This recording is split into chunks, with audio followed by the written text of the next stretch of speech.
Hello दोस्तों, नमस्कार। स्वागत है आपका एक बार फिर से आपके अपने यूट्यूब चैनल डिजिफ्लाई में। तो आज की क्लास में हम बात करेंगे ब्रिटिश राज्य के सामाजिक एवं आर्थिक प्रभाव से जितने भी प्रश्न यूपी ट्रिपल एससी आयोग द्वारा पूछे गए हैं पूरी परीक्षाओं में, उन सभी के बारे में आज हम चर्चा करेंगे और विस्तृत व्याख्या एवं विश्लेषण यहाँ पे हम देखेंगे कैसे प्रश्न एग्जाम में पूछे जाते हैं। उन सभी चीजों को हम यहाँ पे साथ के साथ बताते चलेंगे आपको। तो चलिए दोस्तों, यदि आप चैनल पर नए हैं तो प्लीज चैनल को जरूर सब्सक्राइब कर लें। वीडियो पसंद आए तो वीडियो को दोस्तों लाइक शेयर करें, दोस्तों कमेंट करें हमें। और दोस्तों हाँ, एक और बात, वीडियो को बिना स्किप किए दोस्तों अच्छे से देखें, क्योंकि जितने भी प्रश्न हैं वो सभी पूर्व परीक्षाओं में पूछे गए प्रश्न हैं। तो इसलिए एक एक प्रश्न आपके लिए बहुत ज्यादा महत्वपूर्ण है। तो बने रहे हमारे साथ। तो चलिए दोस्तों, बिना वक्त गवाए बढ़ते हैं पहले प्रश्न की तरफ।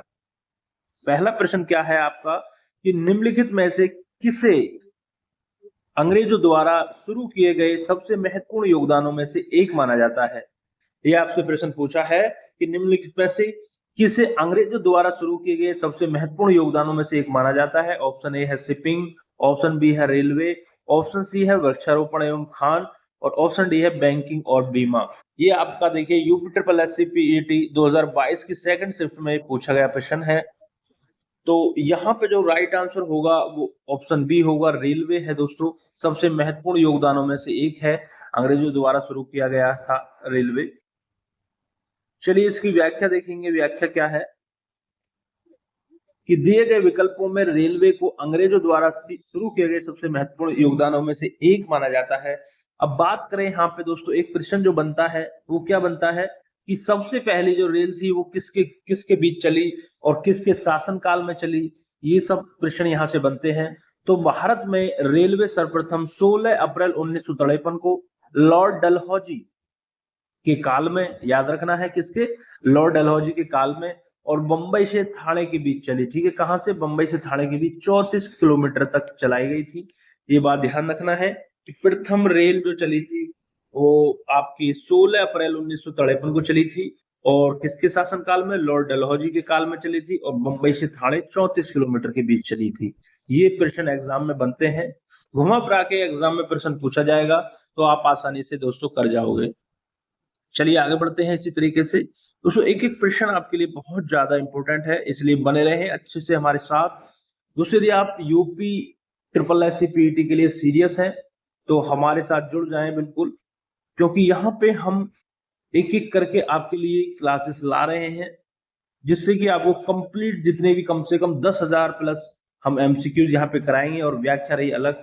तो लगभग ये समझ लीजिए 20,000 प्लस आप क्वेश्चन को तैयार कर लेंगे और आसानी से 70 प्लस स्कोर आप UP triple S C PET 2025 में कर पाएंगे। तो चलिए अगला प्रश्न है कि सती प्रथा को किसके द्वारा समाप्त किया गया था। ये आपसे पूछा है, जो सती प्रथा थी उसको किसके द्वारा समाप्त किया गया, लॉर्ड कैनिंग के द्वारा, लॉर्ड कर्जन के द्वारा, लॉर्ड वेविल के द्वारा, या लॉर्ड विलियम बेंटिंग द्वारा। तो सती प्रथा का जो अंत था वो किसने किया था, लॉर्ड विलियम बेंटिंग द्वारा समाप्त किया गया। लेखपाल मेंस परीक्षा 2022 में पूछा गया प्रश्न है। तो यहाँ पे अब इस चीजों को देखते हैं कि थोड़ी क्या है, इसके बारे में जानेंगे कि लॉर्ड विलियम बेंटिंग के काल में सती प्रथा को समाप्त कर दिया गया। ठीक है, जो बात है यहाँ पे यही पूछा गया था। विलियम बेंटिंग के शासन का महत्व उनके प्रशासनिक एवं सामाजिक सुधारों के कारण है, जिनके फलस्वरूप वह बहुत ही लोकप्रिय हुए। सती प्रथा के खिलाफ संघर्ष में राजा राम मोहन राय का नाम प्रमुख है। देखिए यहाँ पे जो संघर्ष करने वाले थे वो मेन आदमी कौन थे, वो थे राजा राम मोहन राय। ठीक है, इन्होंने काफी ज्यादा संघर्ष किया सती प्रथा के खिलाफ। तब जाके जो लॉर्ड विलियम बेंटिंग थे उनके काल में इस चीज को, सती प्रथा को समाप्त किया गया। ठीक है, इन्होंने सती प्रथा जैसी कुप्रथाओं, उनके बुरे प्रभावों के साथ उनके निवारण पर हिंदी, अंग्रेजी और बांग्ला भाषा में पुस्तकें लिखकर मुफ्त में बंटवाई तथा 4 दिसंबर वर्ष 1929 को लॉर्ड विलियम बेंटिंग की अगुवाई और राजा राममोहन राय जैसे भारतीय समाज के सुधारकों के प्रयास से सती प्रथा पर पूरी तरह से रोक लगा दी गई। तो यहाँ पे दोस्तों एक बात मैं और क्लियर कर दूं आपको, तो जिस तरीके से एग्जाम में प्रश्न पूछा गया है कि सती प्रथा का जो अंत है वो किसने किया, समाप्त किया, तो यहाँ पे लॉर्ड विलियम बेंटिंग हो गया। और यदि ऑप्शन में लॉर्ड विलियम बेंटिंग ना हो और राजा राम मोहन राय हो तो वहां पे भी आप टिक कर सकते हैं, क्योंकि इन्होंने ही उसका विरोध क्या था, संघर्ष क्या था सती प्रथा को रोकने के लिए, ये जितनी भी कुप्रथाएं प्रचलित थी। तो यहाँ पर राजा राम मोहन राय वहां पे टिक लग जाएगा जब लॉर्ड विलियम बेंटिंक ना हो। ठीक है, चलिए आगे बढ़ते हैं अगले प्रश्न की तरफ दोस्तों। यहाँ से दोस्तों हमारा इन थ्योरी करने का उद्देश्य बस यही है, एक अंदाजा आपको लग जाए कि किस टॉपिक से कहां से प्रश्न एग्जाम में बन रहे हैं, कैसे प्रश्न एग्जाम में बन रहे हैं, ये सब चीजें आपकी क्लियर हो जाएंगी कि यूपी ट्रिपल एससी आयोग कैसे प्रश्न आपसे पूछता है। तो चलिए अगला प्रश्न यहाँ पे देखेंगे कि ब्रिटिश शासन के दौरान भारत की अधिकांश जनसंख्या जीविका के लिए किस क्षेत्र पर निर्भर करती है। ब्रिटिश शासन के दौरान भारत की अधिकांश जनसंख्या जीविका के लिए किस क्षेत्र पर निर्भर थी, किस क्षेत्र पर थी, प्राथमिक क्षेत्र पर, द्वितीय क्षेत्र पर, तृतीय क्षेत्र पर, या इन सभी क्षेत्रों में लगभग समान रूप से। तो जो ब्रिटिश का शासन था उस दौरान जो भारत की अधिकांश जनसंख्या थी वो जीविका के लिए प्राथमिक क्षेत्र पर निर्भर थी। जी हाँ दोस्तों, ऑप्शन ए यहाँ पे राइट आंसर होगा। और प्राथमिक क्षेत्र में क्या आता है दोस्तों, कृषि यहाँ पे आता है प्राथमिक क्षेत्र पर। ठीक है, तो इसकी व्याख्या यहाँ पे देखेंगे, देखिए लेखपाल परीक्षा में पूछा गया प्रश्न है। यहाँ से दोस्तों 2 से 3 प्रश्न यहाँ से तैयार होंगे। व्याख्या दोस्तों इतनी महत्वपूर्ण है कि आप जब मैं आपको कराऊंगा तो आपको लग जाएगा हाँ वास्तव में दोस्तों व्याख्या इतनी महत्वपूर्ण है एक एक क्वेश्चन की, क्योंकि यहाँ से बहुत ज्यादा चीजें क्लियर हो जाती हैं और एक सीक्वेंस में आपकी यहाँ पे तैयारी होती है। मैं कह रहा हूँ यदि आप अच्छे से इन वीडियो को देख लेते हैं तो इससे ही आपका काम हो जाएगा, क्योंकि हम यहाँ पे मैथ हुआ, ग्राफ एंड तालिका हुआ, रीजनिंग हुआ, जितनी भी चीजें जो यूपी ट्रिपल एससी एग्जाम का जो सिलेबस है वो सभी हम यहाँ पे कवर कराने वाले हैं, इसलिए जुड़ जाएं हमारे साथ। और दोस्तों वीडियो पसंद आ रही हो तो वीडियो को लाइक शेयर जरूर करते रहें अपने दोस्तों तक, जो भी भाई बहन तैयारी कर रहे हैं आपके, उन तक इस वीडियो को जरूर पहुंचाएं दोस्तों, क्योंकि यहाँ पे हम बहुत कम इधर उधर की बात किए, सीधा दोस्तों जो मुद्दा है पढ़ाने का उस पर बात करते हैं दोस्तों। इसलिए यहाँ पे थोड़ी सी बोरियत भी आपको महसूस हो सकती है कि एक तरीके से हम लगातार पढ़ाते हैं, तो इसलिए आपको थोड़ी बोरियत हो सकती है। तो वीडियो को पॉज करके आप थोड़ा सा पानी वगैरह पी के दोबारा से देख सकते हैं। ज्यादा बड़ी वैसे वीडियो नहीं होती है, हम कोशिश करते हैं 15 से 20 मिनट की वीडियो हो, कभी कभी 30 मिनट की भी हो जाती है। चलिए इसकी व्याख्या देखें कि ब्रिटिश शासन के दौरान भारत की अधिकांश जनसंख्या जीविका के लिए प्राथमिक क्षेत्र पर निर्भर थी। ठीक है, ये तो हो गया क्वेश्चन का राइट आंसर। कृषि भारतीय अर्थव्यवस्था की रीढ़ है। देखिए यहाँ से ध्यान रखना है, भारतीय अर्थव्यवस्था की रीढ़ की यदि बात करें तो वो कृषि है, जो न केवल इसलिए कि इससे देश की अधिकांश जनसंख्या को खाद्य आपूर्ति होती है, बल्कि इसलिए कि भारत की आधी से अधिक आबादी प्रत्यक्ष रूप से जीविका के लिए कृषि पर निर्भर है। तो यदि आपसे एग्जाम में प्रश्न पूछा जाता है कि कृषि जो भारतीय अर्थव्यवस्था की जो रीढ़ है वो क्या है, तो आप कहेंगे कृषि है। ठीक है, कृषि है। अब यहाँ पे देखिए अर्थव्यवस्था में प्रश्न बनते हैं, वो यहाँ पे लिया गया है कि ये पूछा जाता है कि प्राथमिक क्षेत्र में क्या आता है, द्वितीय क्षेत्र में क्या आता है, तृतीय क्षेत्र में क्या आता है। अर्थव्यवस्था के 3 क्षेत्र हैं, कौन कौन से, प्राथमिक, द्वितीय और तृतीय। तो यहाँ से जो प्रश्न बनते हैं वो किस तरीके से बनते हैं मैं आपको बता दूं। यहाँ से जो प्रश्न बनता है सदा यही पूछता है कि आपसे पूछ लेगा, इस तरीके से पूछता है कि जो सेवा जो क्षेत्र है, सेवा क्षेत्र से संबंधित गतिविधियां हैं, जैसे आपका बैंकिंग हुआ, ठीक है, बैंकिंग हुआ, जो सेवाएं प्रदान करते हैं व्यक्ति को, जैसे बैंकिंग क्षेत्र हुआ, बैंकिंग सेक्टर हुआ, ये किस क्षेत्र में आते हैं, प्राथमिक में, द्वितीय में, तृतीय में, तो किस क्षेत्र में आते हैं, जैसे बैंकिंग हुआ, बीमा हुआ, या आपका जो है तुम्हारा डाक हुआ, ठीक है, डाक हुआ, ये किस क्षेत्र में आते हैं। इस तरीके से प्रश्न आपसे यहाँ पे बनता है, तो आप आसानी से कर जाएंगे कि तृतीय क्षेत्र में आते हैं। एक और प्रश्न बनता है कि सेवा क्षेत्र जो है वो कौन से क्षेत्र को कहा जाता है। देखिए एक एक चीजें मैं यहाँ पे क्लियर कर रहा हूँ, एक भी प्रश्न आपसे छूटेगा नहीं एग्जाम में। सेवा क्षेत्र जो है वो किस क्षेत्र में आता है या किस क्षेत्र को कहते हैं, तो आप कहेंगे तृतीय क्षेत्र को कहते हैं। ठीक है, इसी तरीके से यहाँ से आपसे पूछ लेगा कि विनिर्माण या निर्माण के लिए जो क्षेत्र जाना जाता है गैस जल बिजली आपूर्ति के लिए, वो कौन सा क्षेत्र है, आप कहेंगे द्वितीय क्षेत्र, ये द्वितीय क्षेत्र में आते हैं। जितने भी निर्माण कार्य वगैरह हुए, गैस जल बिजली आपूर्ति हुआ, ये क्या है, द्वितीय क्षेत्र से संबंधित है। और प्राथमिक क्षेत्र में क्या आता है, जैसे कि कृषि हुआ, कृषि से संबंधित क्रियाकलाप हुए, मत्स्य पालन हुआ, वानिकी हुआ, खनन हुआ, ये क्या है, प्राथमिक क्षेत्र के ही भाग हैं। तो यहाँ से इसी तरीके से प्रश्न बनते हैं।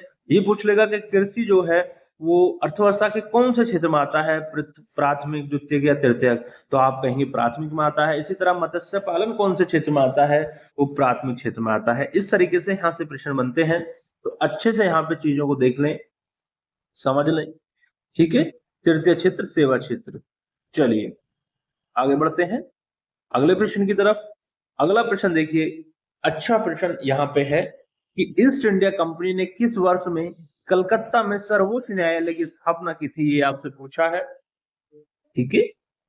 किस वर्ष कलकत्ता में सर्वोच्च न्यायालय की स्थापना की थी, तो यहाँ पे देखिए ऑप्शन है आपके सामने 1757 ईस्वी, 1773 ईस्वी, 1765 ईस्वी, 1792 ईस्वी।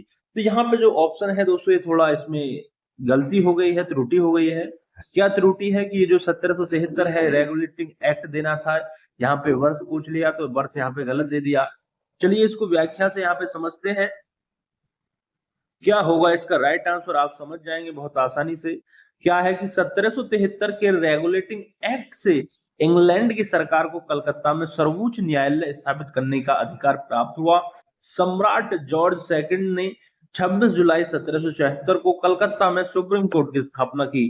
कब की थी, तो स्थापना यदि पूछे तो 26 जुलाई 1774 को यहाँ पे स्थापना हुई है। 26 जुलाई 1774 को 1773 के रेगुलेटिंग एक्ट द्वारा, ठीक है। और ये कराई किसने है, सम्राट जॉर्ज द्वितीय ने।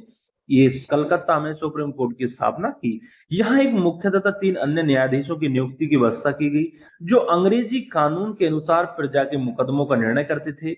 इसका कार्य क्षेत्र बंगाल, बिहार तथा उड़ीसा तक था। सर एलिजा इम्पे इसके पहले मुख्य न्यायाधीश थे, नियुक्त किए गए। कौन, सर एलिजा इम्पे, ठीक है, याद रखेंगे। जो कलकत्ता में पहला सुप्रीम कोर्ट खोला गया, उसके पहले मुख्य न्यायाधीश कौन थे, सर एलिजा इम्पे थे, ठीक है, नियुक्त किए गए। चैम्बर, लिमेस्टर और हाइड इसके अन्य न्यायाधीश थे। इस प्रकार कोई विकल्प यहाँ पे सही नहीं है। क्यों सही नहीं है, क्योंकि 1774 यहाँ पे नहीं दिया गया था विकल्प में। रेगुलेटिंग एक्ट यहाँ पे 1773 दे दिया गया था, तो इसमें थोड़ी त्रुटि हुई थी प्रश्न में। कोई नहीं, यहाँ पे चीजें क्लियर हो गई। अब देखिए एक और इंपोर्टेंट प्रश्न, बहुत ज्यादा महत्वपूर्ण प्रश्न, बार बार परीक्षाओं में यहाँ से बनते हैं प्रश्न कि निम्न को मिलान कीजिए, ठीक है। तो इस तरीके से भी प्रश्न बनता है, और एक बनता है कि गदर पार्टी से संबंधित कौन है, होम रूल लीग से संबंधित कौन है, पूछ जाता है आपसे। तो यहाँ पे बताइए राइट आंसर क्या होगा, ऑप्शन है आपके सामने। तो ऑप्शन बी यहाँ पे राइट आंसर होगा कि इंडियन नेशनल आर्मी जो है, ठीक है, इंडियन नेशनल आर्मी, वो सुभाष चंद्र बोस जी संबंधित है। और बात करें यहाँ पे गदर पार्टी, लाला हरदयाल से संबंधित है। बात करें यहाँ पे मित्र मेला, वो आपका वीडी सावरकर। और बात करें होम रूल लीग, तो वो एनी बेसेंट, ठीक है। तो ये यहाँ से कई बार एग्जाम में बनता है प्रश्न। ये सीधे सीधे देखिए यहाँ पे मिलान के लिए दे दिया, लेकिन कभी कभी सीधे प्रश्न बनता है कि होम रूल लीग से संबंधित कौन है, तो आप कहेंगे एनी बेसेंट। मित्र मेला से कौन संबंधित है, वीडी सावरकर। और गदर पार्टी से कौन संबंधित है, तो आप कहेंगे लाला हरदयाल है। और इंडियन नेशनल आर्मी से सुभाष चंद्र बोस है, ठीक है, याद रखेंगे इस चीज को। चलिए यूपी ट्रिपल एससी पैट में देखिए पूछा गया है। अब यहाँ पे आपको अंदाजा लग गया कि UP triple SC PT exam में प्रश्न कैसे पूछ रहा है, तो आप कहेंगे मिलान टाइप के प्रश्न यहाँ पे पूछ रहा है। तो इस तरीके से याद रखें आप चीजों को। 5 से 6 प्रश्न ऐसे प्रश्न देखने को मिलते हैं यूपी ट्रिपल एससी पैट में मिलान से संबंधित, तो बहुत अच्छे से आपको ध्यान रखना है। चलिए यहाँ पे देखिए, इंडियन नेशनल आर्मी 1943 में स्थापना हुई। रास बिहारी बोस एवं सुभाष चंद्र बोस जो संस्थापक थे इसके। और गदर पार्टी जो 1913 है, लाला हरदयाल एवं सोहन सिंह भाकना, ये इसके संस्थापक थे। ये ही आपसे पूछा जाता है। अब यहाँ पे एक और चीज महत्वपूर्ण है, मित्र मेला की स्थापना 1899 में विनायक दामोदर सावरकर, मतलब वी डी सावरकर इसका छोटा नाम है, ठीक है। पूरा नाम विनायक दामोदर सावरकर है। मित्र मेला होम रूल लीग जो है वो एनी बेसेंट है। 1916 में इसकी स्थापना हुई।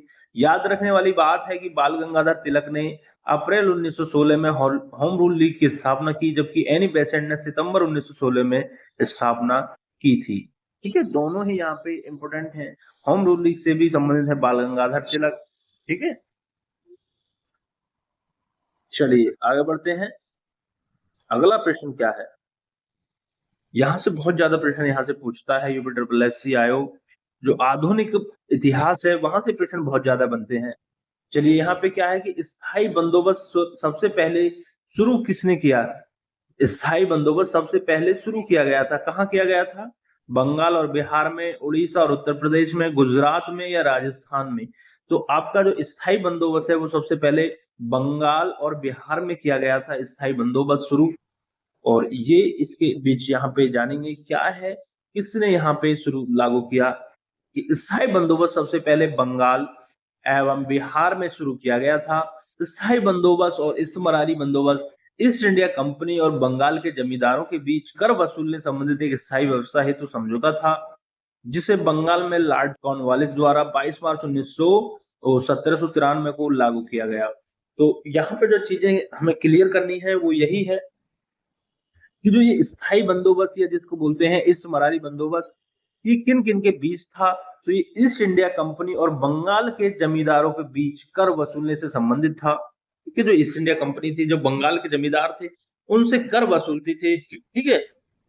और एक स्थायी व्यवस्था हेतु समझौता था। इसको शुरू किसने किया था बंगाल में? तो वो थे लॉर्ड कॉर्नवालिस। 22 मार्च 1793 को इसने लागू किया था, ठीक है। चलिए आगे बढ़ते हैं अब। देखिए वेरी वेरी इंपोर्टेंट प्रश्न, यहाँ पे बहुत अच्छा प्रश्न आया है और ये कई बार परीक्षाओं में पूछा गया। देखिए 2021 में ये पूछा गया था यूपी ट्रिपल एससी पैट में, क्या पता दोबारा रिपीट हो जाए।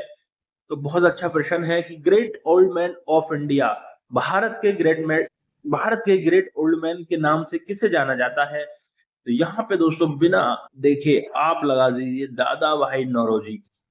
Great old man of India किसे कहा जाता है? दादा भाई नौरोजी को, ठीक है, याद रखेंगे। अब यहाँ पे दादा भाई नौरोजी के बारे में कुछ बात करेंगे, क्योंकि और भी प्रश्न यहाँ से बनते हैं दादा भाई नौरोजी से। चलिए यहाँ पे देखेंगे कि दादा भाई नौरोजी को उनके कार्यों के सम्मान में भारत का great great old man of India के नाम से जाना जाता है। इन्होंने 1851 में रहमनाई माज़ायन सभा, राफ्त गुप्ता पत्र, 1866 में ईस्ट इंडियन एसोसिएशन लंदन में स्थापना की एवं वर्ष 1886, 1894, 1906 में 3 बार कांग्रेस के अध्यक्ष बनाए गए।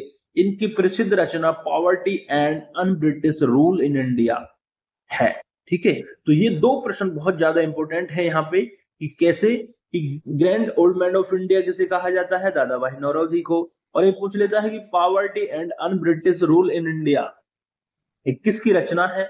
तो आप कहेंगे दादा भाई नौरोजी की ये रचना है, poverty and un British rule in India. ये पूछा जाता वाला ज्यादा प्रश्न है। देखिए 3 बार कांग्रेस के अध्यक्ष भी रहे हैं ये, और ईस्ट इंडियन एसोसिएशन लंदन में स्थापना भी की है इन्होंने।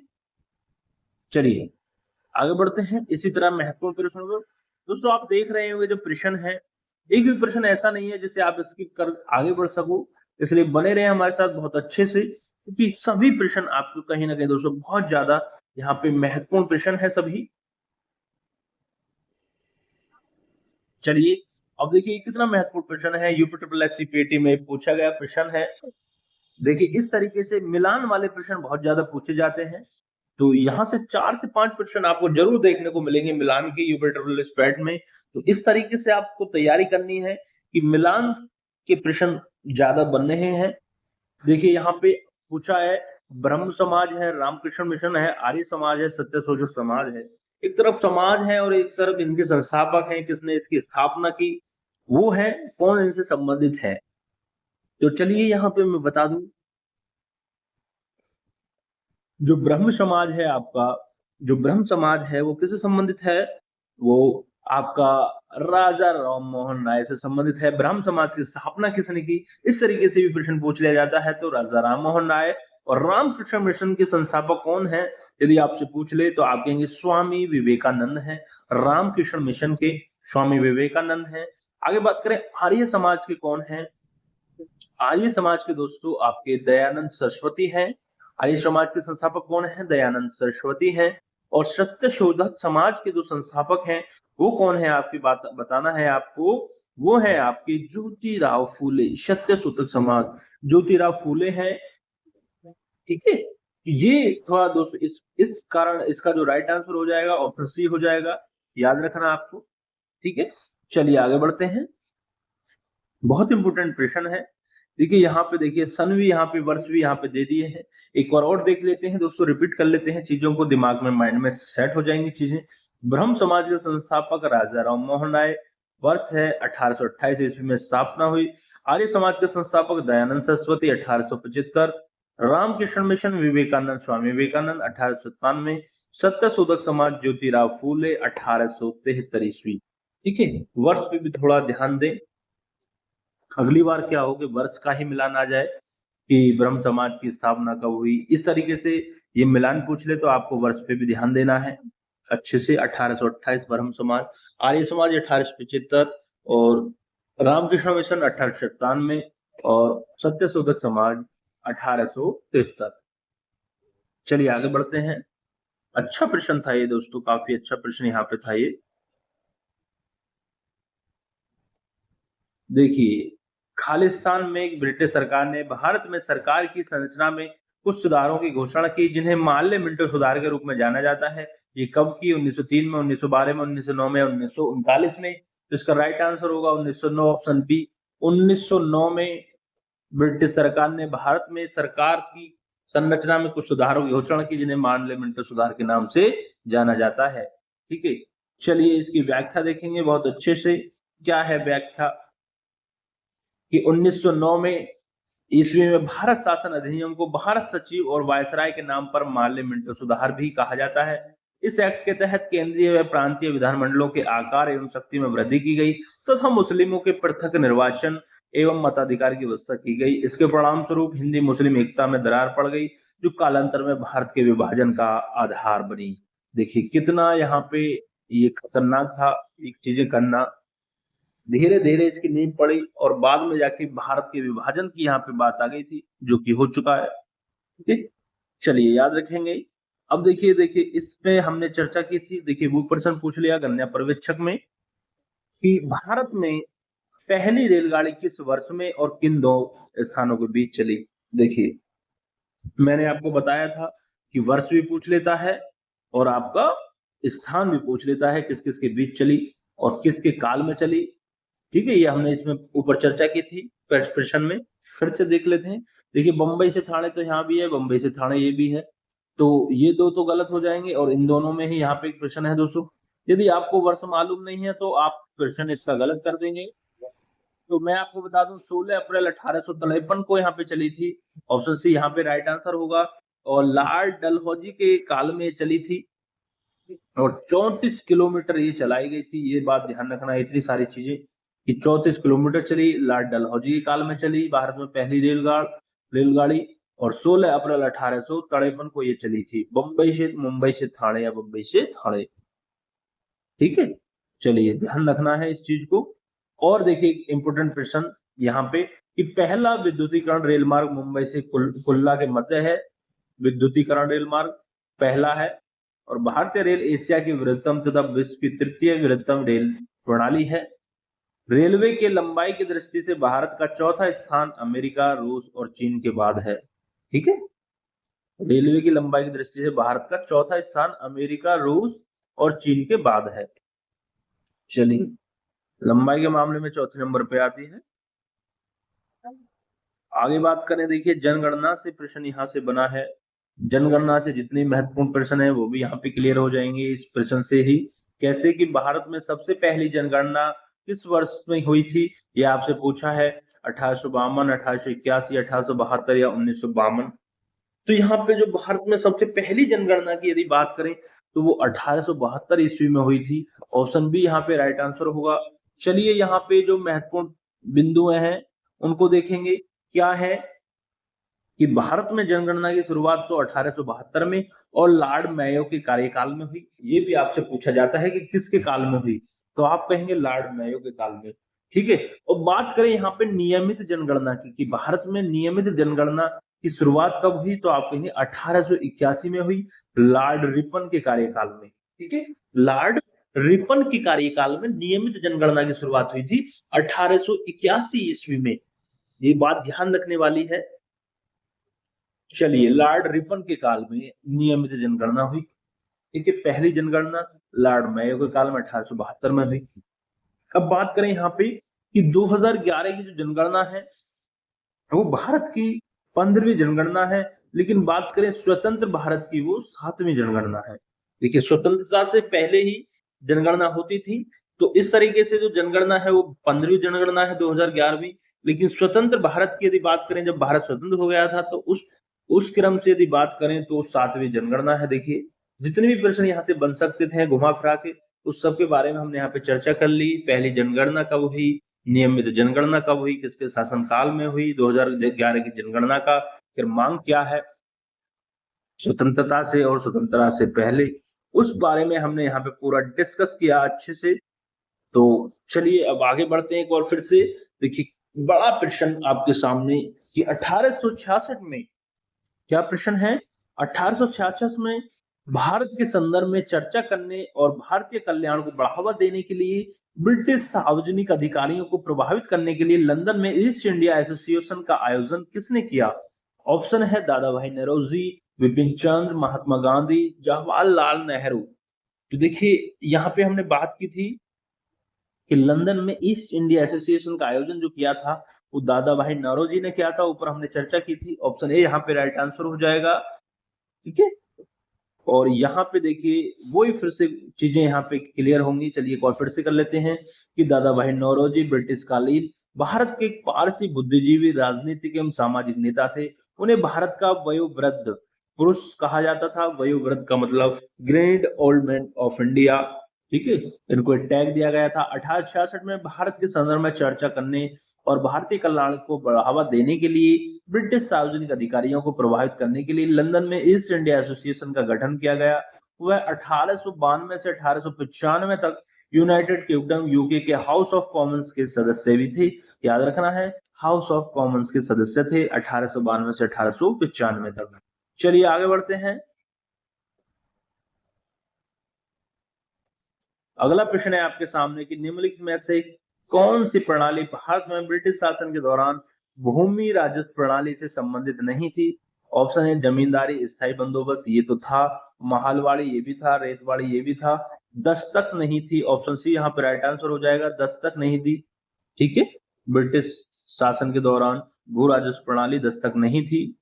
चलिए इसकी व्याख्या यहाँ पे देखेंगे। क्या है व्याख्या कि अंग्रेजों के आगमन से पूर्व भारत में जो परंपरागत भूमि व्यवस्था कायम थी उसमें भूमि पर किसानों का अधिकार था तथा फसल का एक भाग सरकार को दे दिया जाता था। वर्ष 1765 में इलाहाबाद की संधि के द्वारा ईस्ट इंडिया कंपनी ने बंगाल, बिहार तथा उड़ीसा की दीवानी प्राप्त कर ली। यद्यपि 1771 ईस्वी तक ईस्ट इंडिया कंपनी ने भारत में प्रचलित पुरानी भू राजस्व प्रणाली को जारी रखा, परंतु कंपनी ने भू राजस्व की दरों में वृद्धि कर दी। मुख्य रूप से अंग्रेजों ने भारत में 3 प्रकार की भू राजस्व पद्धतियां लागू की। पहली थी जमींदारी पद्धति, दूसरी थी रेतवाड़ी पद्धति और तीसरी थी महलवाड़ी पद्धति, जबकि दस्तक कोई भू राजस्व प्रणाली नहीं थी। चलिए आगे बढ़ते हैं अगले प्रश्न की तरफ। अगला प्रश्न 1764 में British India east India company द्वारा स्थापित भारत का पहला डाकघर निम्नलिखित में से किस स्थान पर था? देखिए पहला डाकघर कहाँ था ये आपसे पूछा है, तो आप बताएंगे बॉम्बे, अब जो कि मुंबई है वहां पे पहला डाकघर था। भारत में पहला डाकघर 1764 में बॉम्बे अब मुंबई में ब्रिटिश ईस्ट इंडिया कंपनी द्वारा स्थापित किया गया। अक्टूबर 1854 को पहला अखिल भारतीय डाक टिकट जारी किया गया था। तो पहला डाकघर कौन था, कहाँ था? मुंबई में। मतलब पहले बॉम्बे कहते थे अब उसको मुंबई कहते हैं। ठीक है, याद रखेंगे इसको। चलिए आगे बढ़ते हैं।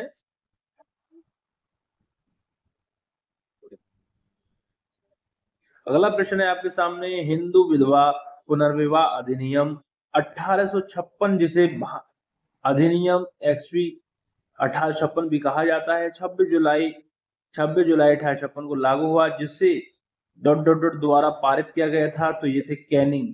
हिंदू विधवा पुनर्विवाह अधिनियम 26 जुलाई 1856 को लागू हुआ, जिसे अधिनियम एक्सवी 1856 भी कहा जाता है। यह अधिनियम लॉर्ड कैनिंग द्वारा पारित किया गया था।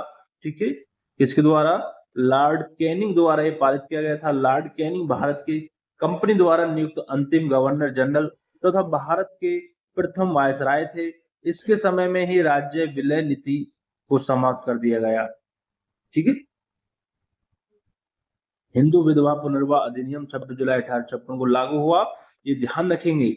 चलिए इंपोर्टेंट प्रश्न है, बढ़ते हैं फिर एक और इंपोर्टेंट प्रश्न। ये दोस्तों प्रश्न ऐसे हैं जो सुनने में अजीबोगरीब लगेंगे, लेकिन एग्जाम में ये प्रश्न पूछे जाते हैं, तो अच्छे से इनको तैयार करना है।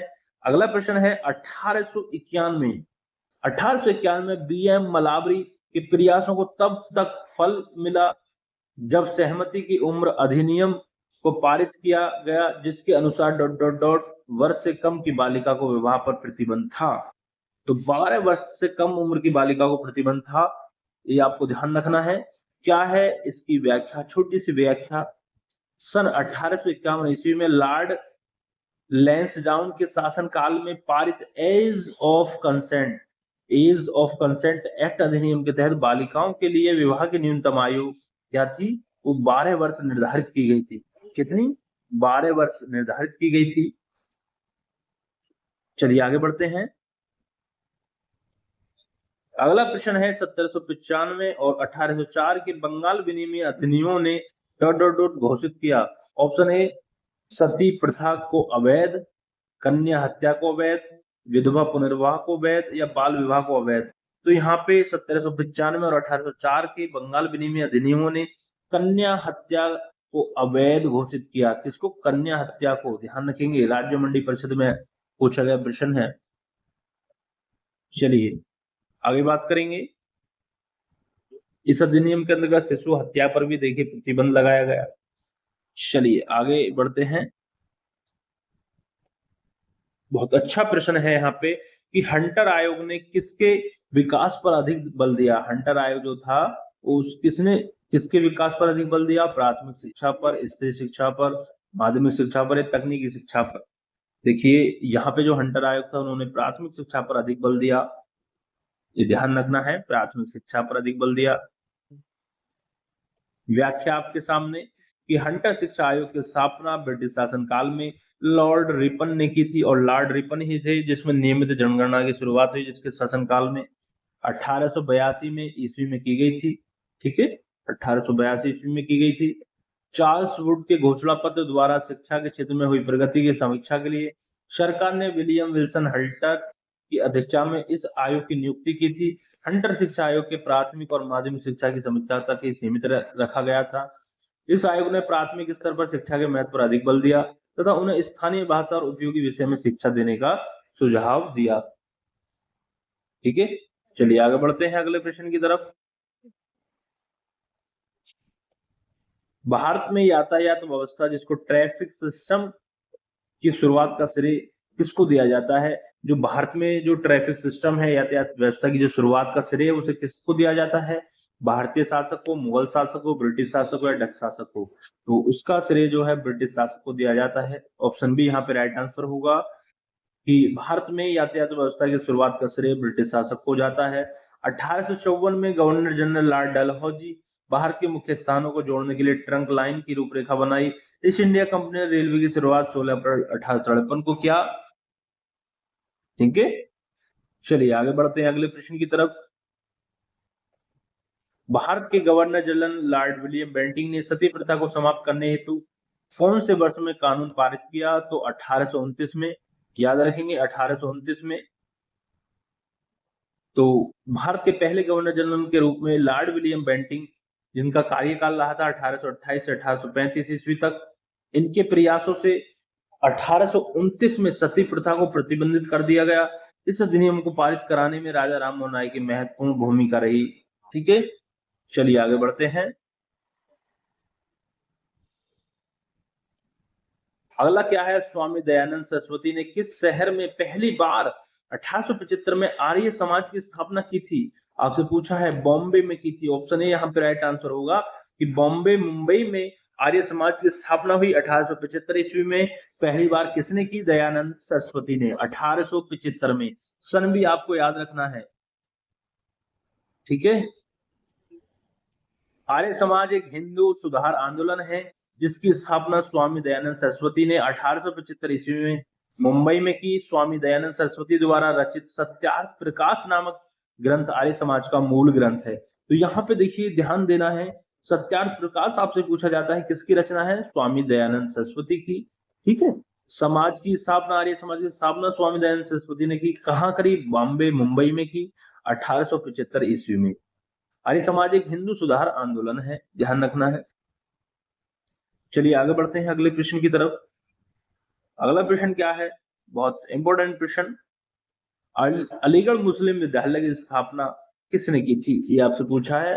अलीगढ़ मुस्लिम विश्वविद्यालय की स्थापना सैयद अहमद खान ने की थी। ऑप्शन ए यहाँ पे राइट आंसर होगा, सैयद अहमद खान। ठीक है, अलीगढ़ मुस्लिम विश्वविद्यालय की स्थापना सर सैयद अहमद खान ने 1875 ईस्वी में मोहम्मद एंग्लो ओरिएंटल कॉलेज के रूप में स्थापित किया था। मोहम्मद एंग्लो ओरिएंटल कॉलेज 1920 में अलीगढ़ मुस्लिम विश्वविद्यालय बन गया। कब बना, 1920 में बना। ये भी आपको ध्यान रखना है दोस्तों।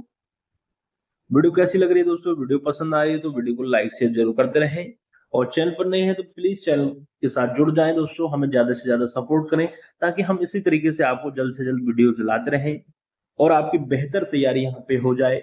चलिए आगे बढ़ते हैं कि 1828 में ब्रह्म समाज की स्थापना निम्न से किसके द्वारा की गई। देखिए मैंने बताया था आपको ऊपर कि अलग भी प्रश्न पूछ लिया जाता है, तो ब्रह्म समाज की स्थापना राजा राम मोहन राय ने की। सन भी आपको याद रखना है, 1828 में की थी। कब की थी, 1828 में की थी ब्रह्म समाज की स्थापना। चलिए आगे बढ़ते हैं। भारत में राजनीतिक सुधारों के लिए आंदोलन शुरू करने वाले पहले भारतीय नेता कौन थे, तो वो कौन थे। भारत में जो राजनीतिक सुधार हुए, जैसे सती प्रथा का अंत हुआ, कई सारे इन्होंने काम किए, मजदूरी। ठीक है, तो राजा राम मोहन राय थे जो भारत के राजनीतिक सुधारों के लिए आंदोलन शुरू करने वाले पहले भारतीय नेता थे, राजा राम मोहन राय। ऑप्शन बी यहाँ पर राइट आंसर होगा। ये मानवतावादी थे, उनकी विश्व बंधुत्व में गहरी आस्था थी। ये जीवन की स्वतंत्रता तथा संपत्ति संग्रहण करने की प्राकृतिक अधिकारों के समर्थक थे। ठीक है, ये आपको ध्यान रखना है। चलिए अब यहाँ पे देखेंगे प्रश्न। स्वामी विवेकानंद द्वारा 1897 में शुद्धि आंदोलन शुरू किया गया था। तत्वबोधिनी सभा की स्थापना की गई, रामकृष्ण मिशन की स्थापना की गई, सर्वोदय भूदान आंदोलन शुरू किया गया था। तो जो स्वामी विवेकानंद ने 1897 ईस्वी में क्या रामकृष्ण मिशन की स्थापना की थी। ठीक है, रामकृष्ण मिशन की स्थापना देखिए कितना बार पूछा गया प्रश्न है, कृषि प्रावैधिक में, राजस्व मंडी में, राज्य मंडी में प्रश्न पूछा गया है, तो याद रखना है रामकृष्ण मिशन की स्थापना की थी। कब की थी ये भी ध्यान रखना है, 1857 ईस्वी में। किसने, स्वामी विवेकानंद द्वारा। ठीक है, चलिए इसकी एक बार व्याख्या देखेंगे बहुत अच्छे से। क्या है व्याख्या कि स्वयं स्वामी विवेकानंद ने 1897 ईस्वी में रामकृष्ण मिशन की स्थापना पश्चिम बंगाल के वेल्लूर मठ में की थी। कहाँ की थी, वेल्लूर मठ में की थी, ध्यान रखना है। ये रामकृष्ण परमहंस के प्रमुख शिष्य थे। जो स्वामी विवेकानंद थे ये रामकृष्ण परमहंस के प्रमुख शिष्य थे। इन्होंने 1893 ईस्वी में शिकागो अमेरिका में आयोजित प्रथम विश्व धर्म सम्मेलन में भाग लिया। अमेरिका जाने से पूर्व महाराज खेतड़ी के सुझाव पर इन्होंने अपना नाम स्वामी विवेकानंद रखा। इनका भाषण सुनकर अमेरिकी अखबार न्यूयॉर्क हेराल्ड ने लिखा था, कौन सा अखबार, न्यूयॉर्क हेराल्ड ने लिखा था कि निश्चित रूप से ही विश्व धर्म सम्मेलन के सर्व प्रमुख व्यक्ति स्वामी विवेकानंद ही थे। ठीक है, वेल्लूर मठ में इसकी स्थापना की थी। तो ये थे दोस्तों इंपोर्टेंट प्रश्न। तो इसी तरीके से दोस्तों आज ये भारतीय इतिहास की जो आपका इंडियन हिस्ट्री है उसकी ये अंतिम वीडियो थी। और जिसने पहले प्लेलिस्ट में आप देख सकते हैं, जिसने पहली वीडियोस क्लासेस नहीं देखी हैं वो वहां पे देख सकते हैं। पूरा इंडियन हिस्ट्री अब हमने यहाँ पे कंप्लीट कर ली है। अब आगे हम और अपना नया सब्जेक्ट लेंगे, चीजें आगे बढ़ेंगी। और जो जितने भी लोग भाई बहन देख नहीं पाए हैं हमारे वीडियोस को, प्लीज एक बार जरूर जाके देखें। एक सीक्वेंस से हम तैयारी करा रहे हैं, तो क्यों ना आप भी सीक्वेंस से तैयारी करें और अच्छे से उनको देखें।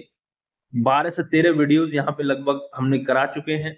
ठीक है, तो इसी तरीके से आज भारतीय इतिहास इंडियन हिस्ट्री यहाँ पे हमने समाप्त कर ली है। ठीक है, अंतिम वीडियो थी।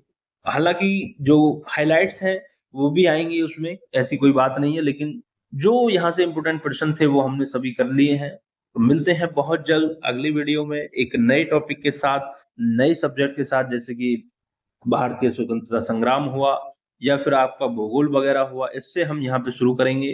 ठीक है? तो मिलते हैं बहुत जल्द अगली वीडियो में। चैनल पर नए हैं तो प्लीज जरूर चैनल को सब्सक्राइब करें, हमें सपोर्ट करें ज्यादा से ज्यादा। मिलते हैं बहुत जल्द दोस्तों, इसी तरीके पढ़ते रहें।